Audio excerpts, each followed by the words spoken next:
है कि वहां भी प्रशासन किसी भी परिस्थिति से निपटने के लिए पूरी तरह से तैयार है। हालांकि अभ्यर्थियों की मांग को देखते हुए रेल मंत्रालय ने परीक्षाएं स्थगित करने के साथ उनकी शिकायतों के निवारण के लिए विशेष कमेटी भी गठित की है। पूर्व मध्य रेलवे हाजीपुर के CPRO राजेश कुमार ने छात्रों से शांति बनाए रखने की अपील की है।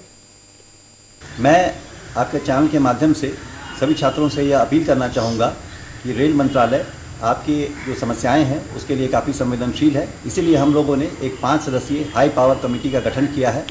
आपके जो भी कंसर्न्स हैं आप इस हाई पावर कमेटी तक पहुंचाएं। जितने भी हमारे RRB के चेयरमैन हैं उनको निर्देशित किया गया है कि वे आप तक पहुंचेंगे। एक बहुत बड़ा आउटरीच प्रोग्राम हम लोग एक प्लान तरीके से लॉन्च करने वाले हैं। उस प्रोग्राम के तहत आपके सुझाव हैं, आपके जो कंसर्न्स हैं वो लिए जाएंगे और पूरी संवेदनशीलता के साथ रेल मंत्रालय आपकी समस्याओं का हल निकालेगी।